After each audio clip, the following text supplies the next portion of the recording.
and how people used it at the time. As a matter of fact, since we're on that, this is from the prologue of the book of Sirach, which is also known as Ecclesiasticus.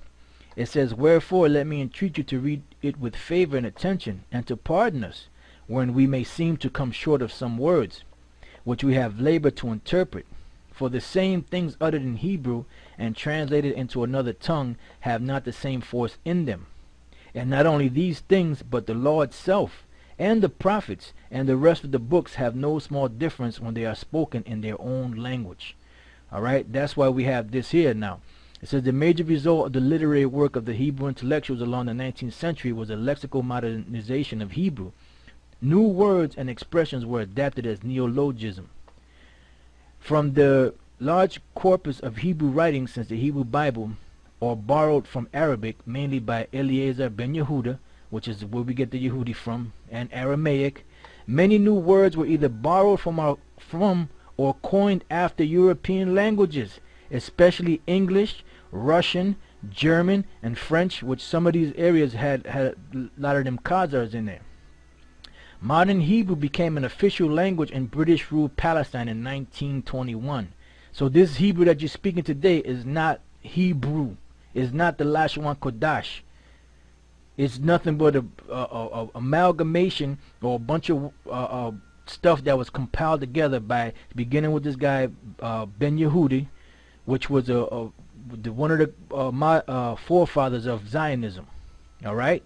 It says along with English and Arabic, and then in 1948 became an official language of the newly declared state of Israel. Hebrew is the most widely spoken language in Israel today. So that's not the Hebrew language. All right, that is not the Hebrew language. And you know, I think we pretty much made the point. But matter of fact, I'm just gonna read this. This is another my website here. This is dealing with Jerome, right? It says, "It's no wonder Saint Jerome 340 to 420, who published the Latin Vulgate version of the Bible, admitted," this is what he admitted, "when we translate the Hebrew into Latin, we are sometimes guided by conjecture.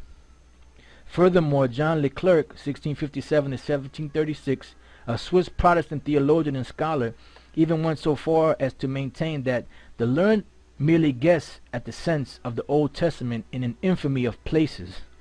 This is documented history here.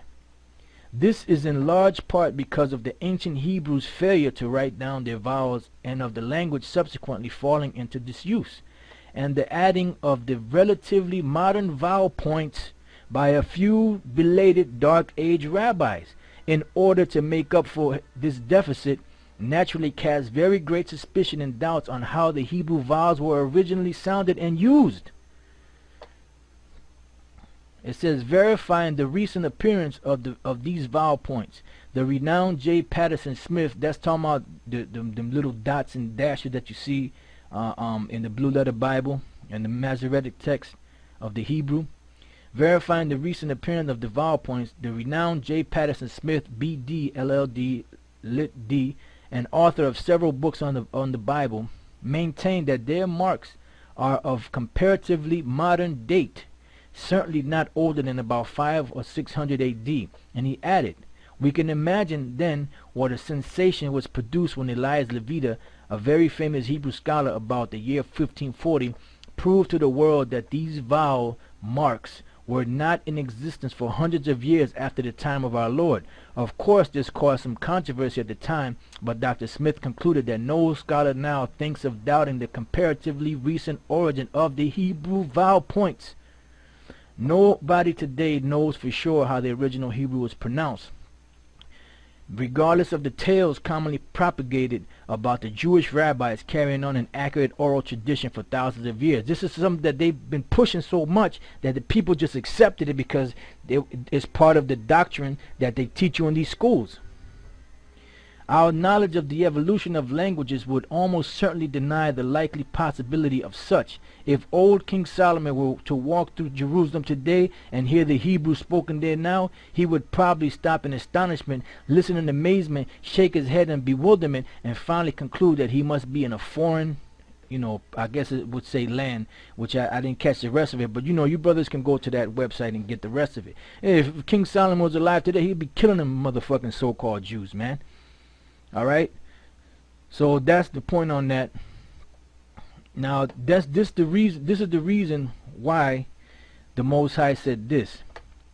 Now we're at the time of the end now. We're at the time when the Lord is raising Israel back up. That's why it's written. It is written of Elijah that he would come, and this is Malachi, the 4th chapter, and the 5th verse. Behold, I will send you Elijah the prophet before the coming of the great and dreadful day of the Lord, which hasn't happened yet, the dreadful day of the Lord. But the prophecy of Elijah already happened. And for those of you who can accept it, that was Abba Bivens. And Abba Bivens was the one that started teaching Israel